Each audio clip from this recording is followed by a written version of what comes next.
everyone, welcome to week 3. Never ceases to amaze me how quickly these classes go, and it seems like, especially online, they just fly and we're halfway through before you know it. But for right now, we are a third of the way through, and I think things are going pretty well. I've been really impressed with the group and what you guys have been discussing and coming up with.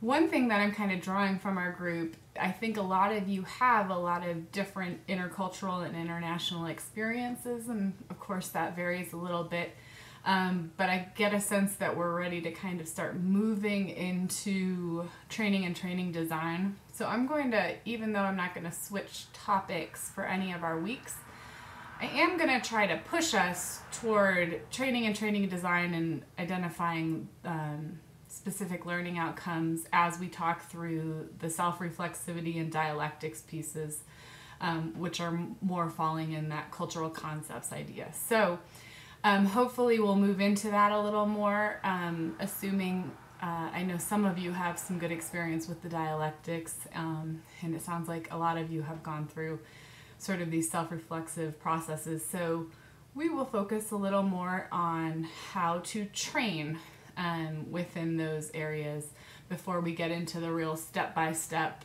designing methods and that sort of thing. So it is a gorgeous day here in Denver today. I hope that those of you in the area are getting outside, enjoying the day, and I hope those of you not in the area are having an equally beautiful day and can get outside, or if you're not, I hope that our weather is coming to you soon. So with that said, it's a Saturday, by the way. Let's move on. My window is open, so I hope that it's not too distracting.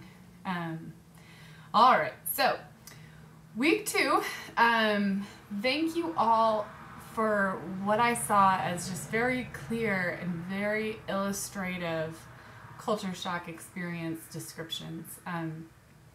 I really, well, I think all of you in your responses to each other felt this too, but in some of these experiences you could almost feel like you were there with you. So I appreciate your going into that detail to help us understand where you were at, what it was like, how you were feeling, what you wanted to do. I think that just gives us so much more richness in understanding what the experience of culture shock is like. I was also excited to see the diversity of culture shock experiences. Some of you had some international experiences, which were hugely valuable, but others of you had more domestic experiences, which really showed us kind of the breadth and how culture shock can happen without us, how we traditionally think about it, where we have to travel to another country to experience it. And some of you even discussed coming home, not necessarily repatriation, but coming home after being in a different culture for quite a while. And how you went through that second part of the W in culture shock, coming back home, even from just another place within the same country. So thank you for all of those. I think some of the things we were drawing out in the discussion was the nuances and differences that surprise you when you're going through culture shock. I know that one of you, and I apologize that I can never remember exactly who said what, but one of you was talking about your experience abroad and how in your first night your host family threw a kitten against the wall, or somebody in the host family. So things like animal treatment can surprise us.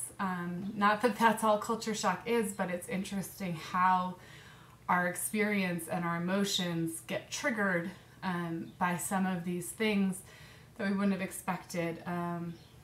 Another of you, Brian, you mentioned the difference in terms of poverty and wealth when you were going to Puerto Rico.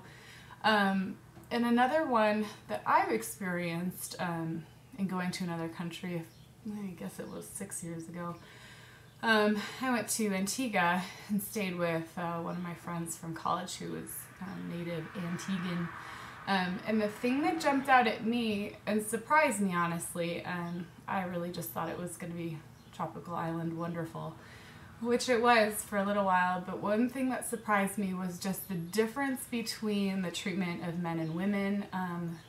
I felt an underlying sexism in a lot of the things going on there, and I hadn't expected it, but it was an identity crisis. I remember I wanted to just come home because I wanted to feel like myself again. I didn't quite feel like myself being down there.